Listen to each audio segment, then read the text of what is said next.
Study with प्यार में आप सभी लोगों का मोस्ट वेलकम है। तो आज की इस वीडियो में हम SSC GD 2023-24 practice set number 24 का रिवीजन करने वाले हैं। इसके बाकी के प्रैक्टिस सेट भी हमारे यूट्यूब चैनल स्टडी विद प्यार पर अपलोडेड है। जिन्होंने भी वो वीडियोस नहीं देखे वो उनको जाके देख सकते हैं। और इसकी पीडीएफ के लिए आपको हमारा स्टडी विद प्यार का टेलीग्राम चैनल ज्वाइन करना होगा, जिस पर आपको इसकी पीडीएफ मिल जाएगी। तो आज का हमारा पहला क्वेश्चन होगा, 2022 में 18वां कचाई लेमन फेस्टिवल किस राज्य में मनाया गया? तो इसका उत्तर होगा मणिपुर। मणिपुर में कचाई लेमन फेस्टिवल मनाया गया है। मणिपुर के और भी फेस्टिवल हैं जैसे याओसांग, हिकरू, हिंडोगबा, गान नगाई, कांग, चुम्फा, ये सभी मणिपुर के फेस्टिवल हैं। त्रिपुरा का है पीलक, उनाकोटी, असम का है माजुली, अम्बुबाची, नागालैंड का है सिक्रिनई और मोआत्सू, ये सभी हमारे फेस्टिवल थे। अगला क्वेश्चन है क्वेश्चन नंबर 2, सुमेलित नहीं है तो इसमें कौन सा जो हमारा कूट है वो सुमेलित नहीं है? तो शाश्वती सेन क्या भरतनाट्यम करती हैं? तो ये आंसर गलत होगा। शाश्वती सेन भरतनाट्यम से संबंधित नहीं है। शाश्वती सेन कथक की नृत्यांगना है। इसी प्रकार है माधवी सेन कथक करती हैं। नंदिनी सिंह कथक से संबंधित है। राधा रेड्डी कुचिपुड़ी नृत्य से संबंधित है। श्यामा भाटे कथक से संबंधित है। नीना प्रसाद मोहिनी अट्टम, निर्मला पाणिक्कर मोहिनी अट्टम की नृत्यांगना है। वसुंधरा दोरोस्वामी ये भरतनाट्यम के नृत्यांगना है। हमारा अगला क्वेश्चन है क्वेश्चन नंबर 3, गरिमा चौधरी संबंधित खेल, यानी गरिमा चौधरी किस खेल से संबंधित है? तो इसका उत्तर होगा जूडो। गरिमा चौधरी जूडो से संबंधित है। 2012 ओलंपिक में गरिमा चौधरी ने भाग लिया था। हाल ही में वर्ल्ड चैम्पियनशिप में गोल्ड किसने जीता है? तो लिंथोइंग चंबम ने जीता है। और जूडो से हमारे और भी खिलाड़ी संबंधित है जैसे सुशीला देवी और विजय कुमार। नेक्स्ट है हमारा जूडो जापान का खेल है। ओलंपिक में शामिल हुआ था 1964 में और इसको ओलंपिक से बाहर कर दिया गया था, यानी इसको हटा दिया गया था 1968 में, लेकिन पुनः जूडो शामिल हुआ था 1972 में। नेक्स्ट है हमारा क्वेश्चन नंबर 4। क्वेश्चन नंबर 4 है, सचिन तेंदुलकर की प्रतिमा का अनावरण किस राज्य में या फिर किस स्टेडियम में किया गया? तो इसका उत्तर होगा वानखेड़े स्टेडियम, मुंबई में सचिन तेंदुलकर की प्रतिमा का अनावरण किया गया। नेक्स्ट है हमारा, मध्य प्रदेश में भी सचिन की प्रतिमा और सड़क का अनावरण किया गया है। 3 खिलाड़ी आईसीसी के हाल ही हॉल ऑफ फेम में शामिल हुए हैं। 3 खिलाड़ी आईसीसी के हॉल ऑफ फेम में शामिल हुए हैं और जो हॉल ऑफ फेम है उसमें टोटल अब तक 112 खिलाड़ी कुल शामिल हो चुके हैं और अभी हाल ही में 3 खिलाड़ी शामिल हुए हैं। वो है वीरेंद्र सहवाग जो कि इंडिया के हैं, डायना एल्डुल्जी ये इंडिया की है और अरविंद डिसलेवा ये श्रीलंका के हैं। और सचिन को शामिल किया गया था 2019 में और सचिन को 2019 में हॉल ऑफ फेम में शामिल किया गया था। हमारा नेक्स्ट क्वेश्चन होगा क्वेश्चन नंबर 5, पी मणि अय्यर संबंधित वाद्य यंत्र, यानी पी मणि अय्यर किस वाद्य यंत्र से संबंधित है? तो इसका उत्तर होगा मृदंगम। ये मृदंगम से संबंधित है। मृदंगम के हमारे और भी वादक हैं जैसे पी सुब्रमण्यम पिल्लई, यूके शिवरामन, के आर मणि और गुरुवेयर दोराई, ये सभी मृदंगम के वादक हैं। नेक्स्ट है हमारा सारंगी के हैं गोपाल मिश्र, वायलिन के हैं वी कृष्णन और मेंडोलिन के हैं यू श्रीनिवासन। नेक्स्ट है हमारा क्वेश्चन नंबर 6, भारतीय जनगणना 2011 में जनसंख्या में हुई प्रतिशत वृद्धि 2001 की तुलना में लगभग डैश प्रतिशत थी? तो इसका उत्तर होगा 17.5% थी। सर्वाधिक प्रतिशत वृद्धि मेघालय राज्य में थी जो कि 27.5% थी। फिर दूसरे नंबर पे है अरुणाचल प्रदेश में 26.3% थी। और सर्वाधिक यूटी यानी सर्वाधिक यूनियन टेरिटरी अर्थात संघ शासित प्रदेश में पहले नंबर पे दादर नागर हवेली जो कि 55.88% था। नेक्स्ट है ऋणात्मक वृद्धि दर थी नागालैंड की -0.58% और दूसरे नंबर पे था केरल -4.91%। नेक्स्ट है हमारा हिंदू वृद्धि दर। हिंदू वृद्धि दर था 16.8% और सर्वाधिक थी मुस्लिम वृद्धि दर 24.6%। हमारा अगला क्वेश्चन है क्वेश्चन नंबर 7। लोटिया नामक गीत किस राज्य में किया जाता है? लोटिया नामक गीत किस राज्य में गाया जाता है? तो इसका उत्तर होगा राजस्थान। राजस्थान में लोटिया नामक गीत गाया जाता है। राजस्थान के अन्य गीत भी हैं जैसे डोल मारू, पखीड़ा और पीवली। हमारा अगला राज्य है जैसे तेलंगाना। तेलंगाना में शेवी पेटल्स गाया जाता है गीत। मेघालय का है केरियोस, मणिपुर का है खुम्बाक, पश्चिम बंगाल का है बहुला और हिमाचल प्रदेश का है जूरी। ये सभी हमारे गीत थे। हमारा अगला क्वेश्चन है क्वेश्चन नंबर 8। क्वेश्चन नंबर 8 है भारतीय संसदीय प्रणाली किस मॉडल पर आधारित है? तो इसका उत्तर होगा वेस्टमिंस्टर मॉडल पर आधारित है। आर्टिकल 79 जो कि संसद से संबंधित है। विशेषता है, पहली विशेषता है मंत्री परिषद किसके प्रति उत्तरदायी होता है? तो उत्तर होगा आर्टिकल 75 क्लोज 3 लोकसभा के प्रति मंत्री परिषद उत्तरदायी होता है। हमारा अगला क्वेश्चन है क्वेश्चन नंबर 9। क्वेश्चन नंबर 9 है भारतीय संसद के ऊपरी सदन, यानी भारतीय संसद के ऊपरी सदन को क्या कहा जाता है? तो इसका उत्तर होगा राज्यसभा कहा जाता है, अर्थात काउंसिल ऑफ स्टेट। आर्टिकल 80 में राज्यसभा के बारे में राज्यसभा के बारे में बताता है। राज्यसभा के अध्यक्ष होते हैं उपराष्ट्रपति। राज्यसभा का कार्यकाल होता है अनिश्चित कार्यकाल। राज्यसभा के सदस्य का जो कार्यकाल होता है वो 6 वर्ष का होता है और संसद सदस्य संख्या होती है 245 राज्यसभा की, जिसमें से 233 + 12 जो 12 सदस्य होते हैं वो राष्ट्रपति के द्वारा मनोनीत किए जाते हैं। किस अनुसूची में राज्यसभा आती है? तो अनुसूची 4 के अंतर्गत आती है। संसदीय दल नेता कौन होते हैं? तो उत्तर होगा पीयूष गोयल है अभी।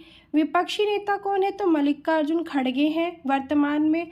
और पहला सत्र शुरू हुआ था इसका 13 मई 1952 को और 1/3 सदस्य प्रत्येक 2 वर्षों में रिटायर होते हैं। नेक्स्ट है हमारा लोकसभा को निम्न सदन भी कहा जाता है, हाउस ऑफ पीपल के नाम से भी इसको जाना जाता है। और लोकसभा के बारे में आर्टिकल 81 बताता है।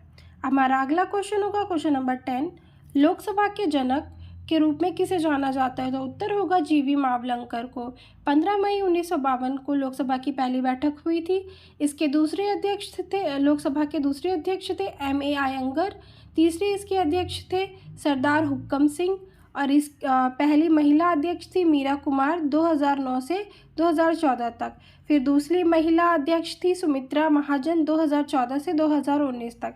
सबसे ज़्यादा समय लोकसभा के अध्यक्ष रहे हैं बलराम जाखड़ 1980 से 89 तक। प्रथम दलित लोकसभा अध्यक्ष थे GMC बाल योगी। हमारा अगला क्वेश्चन है क्वेश्चन नंबर 11। 1827 पाइका विद्रोह किस राज्य में हुआ था? तो इसका उत्तर होगा उड़ीसा राज्य में हुआ था। ब्रिटिश शासन के विरुद्ध हुआ था और ये पाइका जनजाति के द्वारा किया गया था। इसका नेतृत्व बख्शी जगबंधु जी ने किया था। अहोम विद्रोह 1828 में असम में हुआ था। नील विद्रोह झारखंड में हुआ था 1831 में। संथाल विद्रोह राजमहल 1833 या 1855 से 56 तक चला था। मोपला विद्रोह 1921 केरल राज्य में हुआ था। मोपला विद्रोह 1921 में केरल राज्य में हुआ था। हमारा अगला क्वेश्चन है क्वेश्चन नंबर 12। प्रेजेंट डायरी किसके द्वारा लिखी गई है? तो इसका उत्तर होगा जयप्रकाश नारायण के द्वारा प्रेजेंट डायरी लिखी गई है। हजारीबाग सेंट्रल जेल बिहार में इसको लिखा गया था। भारत छोड़ो आंदोलन के दौरान दिवाली के दिन जेल से फरार हुए थे जयप्रकाश नारायण।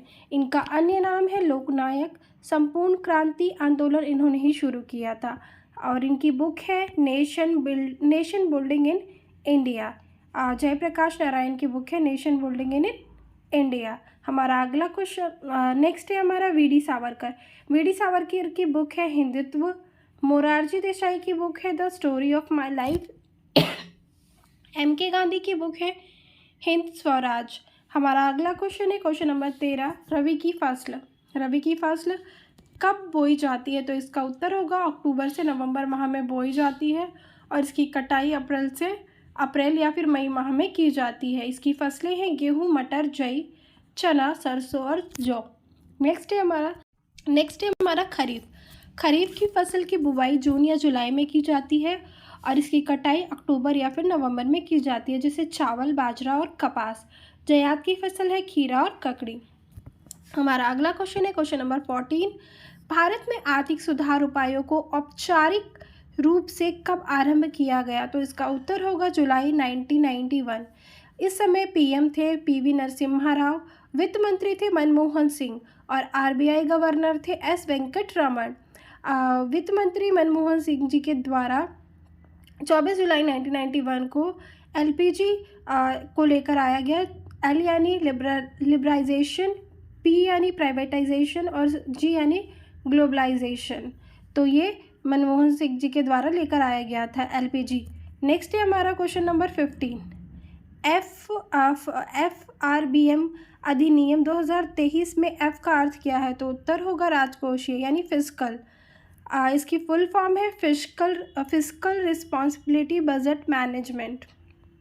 हमारा नेक्स्ट है फेरा कब आया था? तो फेरा आया था 1973 में। इसकी फुल फॉर्म है फॉरेन एक्सचेंज रेगुलेशन। और नेक्स्ट है हमारा फेमा। फेरा की जगह पे इसको रिप्लेस करके फेमा आया था 1999 में। तो इसकी फुल फॉर्म है फॉरेन एक्सचेंज मैनेजमेंट। हमारा अगला क्वेश्चन है क्वेश्चन नंबर 16। पानी को कठोर बनाने वाले दो प्रमुख खनिज कौन से हैं? तो इसका उत्तर होगा मैग्नीशियम और कैल्शियम। हमारा अगला क्वेश्चन है क्वेश्चन नंबर 17।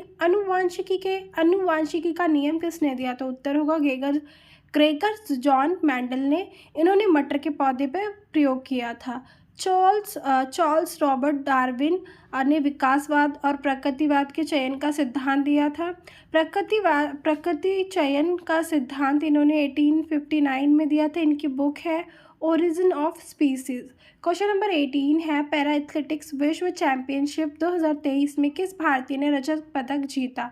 तो इसका उत्तर होगा निषाद कुमार ने। हाई जंप में जीता। पेरिस 8 जुलाई से 17 जुलाई तक हुआ और इसमें इंडिया का 19वीं रैंक थी और इसमें से इंडिया ने 3 गोल्ड, 4 सिल्वर और 3 ब्रॉन्ज मेडल जीते।